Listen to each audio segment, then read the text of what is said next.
السلام علیکم ورحمۃ اللہ وبرکاتہ dear viewers, think changer points میں سے آج میں ایک اور پوائنٹس آپ کے سامنے بتاتا ہوں۔ وہ ہے حسد سے بچنا۔ حسد سے بچنا بہت اہم ہے۔ وجہ کیا ہے؟ حسد کے متعلق اگر ہم صحیح طرح معلومات کر لے، پہچان لے، تو ہم اس سے بہت دور بھاگ جائیں گے۔ حسد کو ام الامراض کہتے ہیں۔ حسد ایک ایسی بیماری ہے کہ اس سے باقی ساری بیماریاں وجود میں آتی ہیں۔ اس لیے عربی اصطلاح میں علماء دین اس کو کہتے ہیں ام الامراض، معنی بیماریوں کی جڑ۔ تمام بیماریاں اسی سے وجود میں آتی ہیں۔ اگر ایک آدمی حسد کرنا شروع کر جائے تو حسد کے بعد پھر اس شخص میں بغض بھی آ جاتا ہے، نفرت بھی آ جاتی ہے، کسی کے قتل کی سازش بھی بنا سکتا ہے، مختلف طرح کی حرکات کر سکتا ہے اور مختلف طرح کی سازشیں کر سکتا ہے۔ اس لیے حسد کو کہتے ہیں ام الامراض، جان لیوا بیماری ہے۔ اس سے انسان پر بہت سارے منفی اثرات پڑتے ہیں۔ حسد جو کرتا ہے اس شخص کو عربی میں کہتے ہیں حاسد۔ حاسد معنی جلنے والا، حاسد۔ اور جس شخص کے ساتھ حسد کیا جائے اس کو کہتے ہیں محسود۔ محسود۔ حسد کا جو لفظ ہے یہ زیادہ مشہور ہے عربی میں۔ اس کو عربی میں ایک اور لفظ بھی یاد کیا جاتا ہے، اس کو کہتے ہیں شحنا۔ شحنا، زغن، زغن بھی اس کو کہتے ہیں، حقد بھی کہتے ہیں۔ تو حسد کو اردو میں جو کہتے ہیں نا، جلن کہتے ہیں، جلن۔ جلن معنی کسی سے جلنا۔ اس کے معنی سے آپ حضرات کو خود واضح ہو رہا ہے کہ دیکھیں، جلن سے انسان ظاہر ہے کہ جلے گا، دوسرا بھی جلے گا۔ اگر آپ کوئی حسد کا شکار ہو گیا، یا تو خود کو جلا دے گا یا دوسرے کو جلا دے گا۔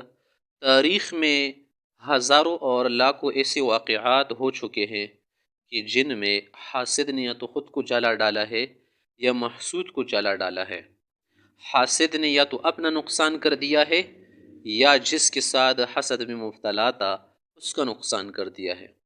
ظاہر کہ جب ایک انسان کسی سے حسد شروع کرتا ہے، یا تو کیا کرے گا، پہلے اسے بدنام کرے گا، نیچے گرائے گا، ہر طرح سے اس کی شہرت اور اس کی ساکھ کو ٹھیس پہنچائے گا، اور کئی طرح کی سازشوں کے بعد اگر وہ ناکام ہو جاتا ہے تو آخر اس کے قتل کے در پہ ہو جاتا ہے، اور پھر قتل کرنا ہے تو خود قتل کر دے گا، کسی سے کروائے گا، یا تو خفیہ طریقے سے اسے مارے گا زہر وغیرہ دے کر، یا کوئی اور بلا کر کے، یا کیا کر کے برمالا اسے قتل کر دے گا۔ تو خود آپ کے سامنے واضح ہو گیا نا کہ حسد جلن کو کہتے ہیں۔ جلن سے یہ آدمی تو خود کو جلا دے گا یا دوسرے کو جلا دے گا، اور اس سے انسان راکھ ہو جاتا ہے، راکھ۔ جسے انگریزوں نے کہا کہ don't be jealous you will be black, معنی کسی سے جلو نہیں، یا تو خود کو جلاؤ گے یا دوسرے کو جلاؤ گے۔ ظاہر اس میں دونوں کا نقصان ہے۔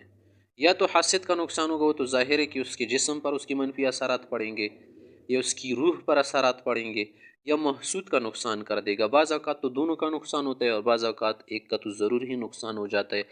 اور یہ نقصان آپ کو میں کئی طرح سے بتاؤں کہ اس کئی طرح سے ہو سکتا ہے۔ مثلا ایک شخص سے حسد کر رہے ہیں، یا تو اس کا جانی نقصان ہوگا یا مالی نقصان ہوگا، یا لوگوں کو پتہ چل کے کہ یہ بڑا کیا کر رہے ہیں، یہ آدمی حسد میں مبتلا ہے، بہت کیا ہے، حاسد ہے، تو اس کی شہرت کو بھی کیا ہوگا، نقصان ہوگا، نام کا بھی نقصان ہوگا۔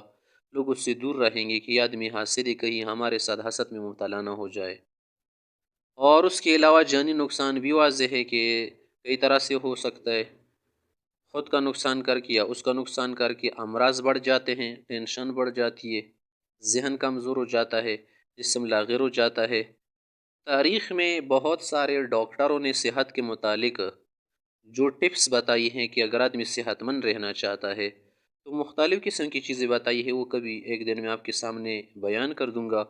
لیکن ان ٹپس میں سے جو قیمتی ٹپس بتائی ہیں وہ ہے حسد سے بچنا۔ جو آدمی حسد سے بچے گا نا، اس کی صحت ہمیشہ صحیح رہے گی، خراب نہیں ہوگی۔ میں آپ کو یہاں پر عربی کی ایک ضرب المثل کا ہو یا کہاوت کا ہو، ایک مشہور کوٹ ہے، مقولہ ہے، اس میں کہا گیا ہے، یہاں پر لکھ دیتا ہوں تاکہ آپ صحیح طرح سے دیکھ سکے، سمجھ سکے۔ عرب لوگ کہتے ہیں الحسد یأکل الجسد، الحسد یأکل الجسد۔ اس کا معنی ہے کہ کینہ، حسد یہ جسم کو کھا جاتا ہے۔ حسد کیا کرتا ہے؟ جسم کو کھا جاتی ہے۔ کینہ کسی سے رکھنا، بغض رکھنا اور کسی سے جلنا، اس سے بدن جل جاتا ہے۔ الحسد یأکل الجسد، معنی حسد سے جسم پر بہت منفی اثر پڑتا ہے۔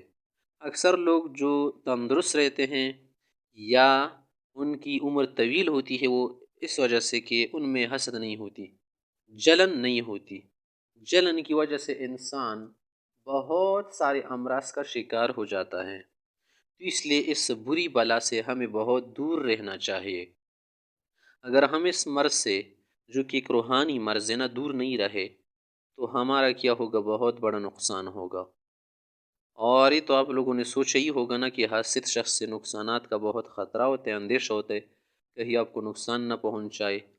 تو اس کے لیے انشاءاللہ ہم ایک اور ویڈیو بنائیں گے، اس میں آپ کو بتا دیں گے کہ اگر آپ یہ معلوم کرنا چاہے کہ کون میرے ساتھ حسد کرتا ہے، کون نہیں کرتا، کون کر رہا ہے نہیں کر رہا، یہ کیسے آپ معلوم کر دیں گے؟ اس کے لیے ہم ایک اور ویڈیو بنائیں گے، اس میں ہم آپ کو بتائیں گے حاسد کی علامات، حاسد شخص کی کیا علامات ہوتی ہیں، کیسے آپ سمجھ جائیں گے کہ ایک شخص آپ کے ساتھ حسد کر رہا ہے۔ تو اس کے لیے ہم ایک اور ویڈیو بنائیں گے، تو ہمارے ساتھ جڑے رہیے، چینل کو سبسکرائب کیجئے۔ اچھی اچھی معلومات دینی اور دنیاوی، خصوصاً جو تعلیم ایجوکیشن سے ریلیٹڈ ہے، وہ آپ کو حاصل ہوتے رہیں گے۔ والسلام۔